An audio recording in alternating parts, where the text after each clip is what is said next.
From Hattiesburg, Mississippi. We're here at ASDIN 2025 in Grapevine, Texas. Dalia Dawood from Riverside, California, and we have the pleasure of interviewing the man of the hour, Dr. Bala, the chair of the 21st scientific meeting for ASDIN. Thank you, Dr. Bala, for making the time to meet with us. I mean, I'm so glad that you're meeting with us at the end of the program, because what is a success? I'm just hearing the feedback. Everybody's excited about the content. We interview surgeons in the morning who did say that this was really multidisciplinary approach with so many, like you always say, many stakeholders were on the podium and also an attendees. Brian? So I agree. I think there's a lot of excitement around ASDIN, and this year's theme was collaborative care.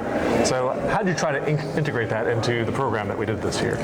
This has been the need of the hour for ASDIN as well as for everybody, for all folks who are genuinely interested in providing care from a vascular access standpoint.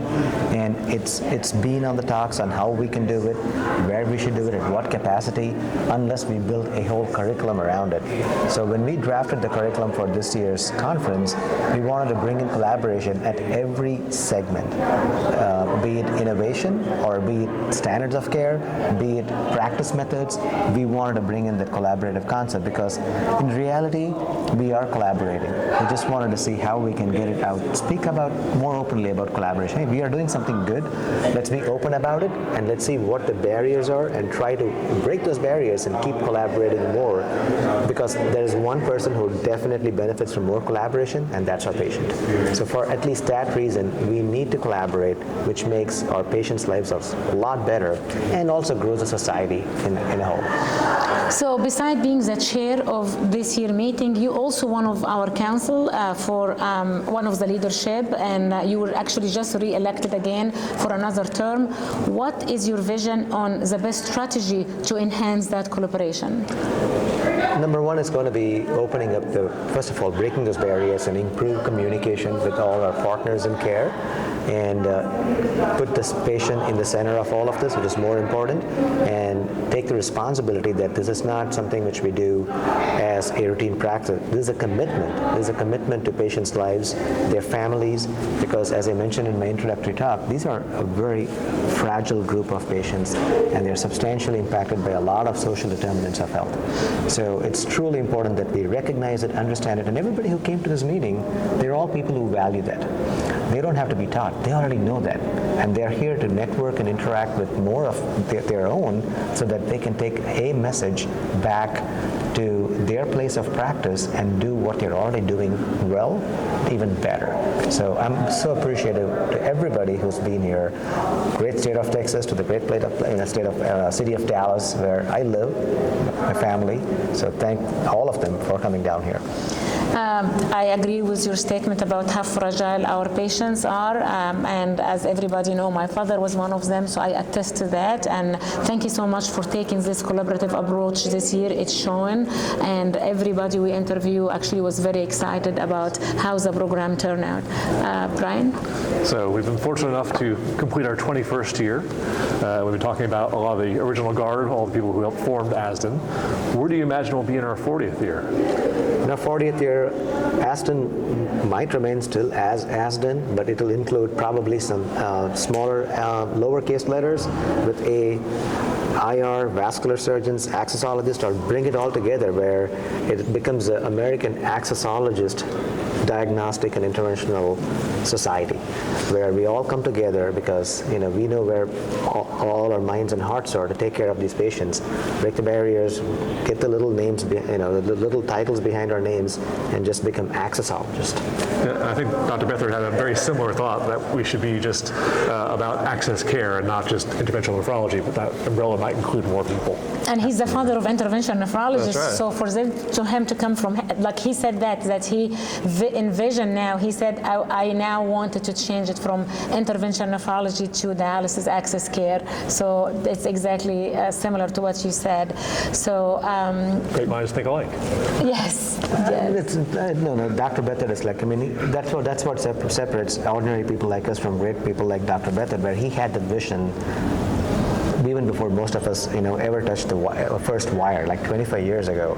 So having that vision that many years ago, and if we're halfway through the journey now, that is a substantial vision he had then, and he put his efforts behind it without barely any support, and got this entire society. He built the society to where we are now. So we're so grateful to all our prior mentors, and now it's on us and the next generation. It's on us to inspire and motivate the next generation to do at least twice as more than what we did, because the obstacles they face is definitely more than what we are facing now. So since you brought that up, you're in the leadership of ASDIN. You helped plan this whole program. What advice do you have for those young trainees and young career physicians?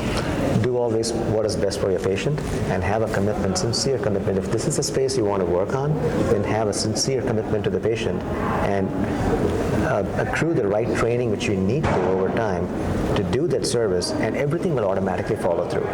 So that was part of the fellows discussion we had as well, both for the fellows and one of my residents who was, four of my residents who are here, who are wanting to go in nephrology, who do get inspired by some of the people they see around them.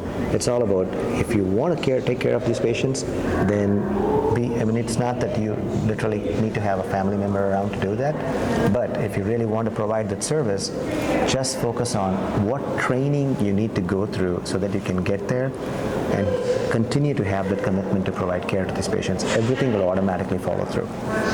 I want to say also that I was co-chair with Dr. Bala last year, and I have to say that one of the most important changes that we implemented is creating the funding committee for the program, which did really raise a lot of financial resources to support what we have provided last year and this year. And this might be a great chance for you, Dr. Bala, to extend a thank you to our sponsor, and maybe give us an idea how the difference in sponsorship you can see over the last 2 years, and this is how that impacted ASDIN. And it was a honor working with Dahlia, and because a fresh pair of eyes, and looking at this whole sponsorship partnership, I'll put it as partnership with a new perspective. It's very important because, and also what we did for the first time is we extended the partnership beyond the standard device manufacturers to the people who really take care of these patients at the clinic level. So we brought in our large dialysis organizations, and all of our patients, or at least most of them, are into some sort of value-based care arrangement. So bringing in them into the picture, introducing them that, hey, by the way, there is a society called ASDIN, which actually provides care for these patients at the bedside, who basically keep these patients off the hospital. So it's truly important for them to know that we are there, and for us to know that they are there, and then we all come together. And that's one of the extensions or expansions of our partnership opportunities, which also translates to them sponsoring the scientific program. We made some extensive outreach. Yes. We picked up the phone and we talked to a lot of people, explaining what we're trying to do here, and that automatically encouraged them to participate, because they're also here for the right reasons, to be part of this, more hands on deck, so that we get more resources to train the people to further increase the hands on deck. That's what we're trying to do. Last year maybe it was the first time we introduced the concept of roundtables. Those roundtables have all of the stakeholders from LDO company. We also have legal. We have attorneys, or a couple of attorneys joining the roundtable, and you continue the tradition this year. And we hope that for several years to come, that this tradition will not die down and will continue, because I see the vibe on last year and this year meeting. It make a big difference. It created much interest. Brian? So we're wondering if you could look into the camera and give a statement to the members of ASDIN. So this is an opportunity, and this is a time of need. So it is a great opportunity for all our ASDIN members, number one, spread the word about what we're trying to accomplish here, and that way we can bring in more hands on deck. I keep repeating that several times, but we do need more hands on deck so that we can all work together, and it doesn't necessarily have to be all nephrologists. It can be surgeons, interventional radiologists, general nephrologists for that matter, and also our associates. The more of them that can work with ASDIN and be part of our mission and vision so that we all can avoid those incidents in our patients where they end up going to the hospital, they are distressed or mistrust about the healthcare system, about the access. The more of us can get that message across that there are people here sincerely thinking about them on how to mitigate this so that they can, despite all the other things they have to go through in life, at least their access is taken care of. There are people who think about it, who research about it, and that community is growing so that they can peacefully focus on the more important things in their lives and not about what's happening with their arm and legs. Dr. Bala, it was great pleasure interviewing you today. It was great pleasure and honor working with you last year as co-chairs for the last year meeting. I wish that we just brought ASDIN TV back this year, and I am thankful to my partner Brian, Dr. Rifkin, for helping me to revive ASDIN TV. I wish we wish to interview you next year and for so many years to come. Thank you for your contribution to ASDIN, for your leadership. Thank you so much, and thanks to the both of you who are extremely busy practitioners taking the time to do this for ASDIN. It takes a tremendous amount of motivation. This is the kind of people we need for ASDIN. Thank you. Thank you. Brian? Yeah, thank you for your leadership. Thank you. Thank you.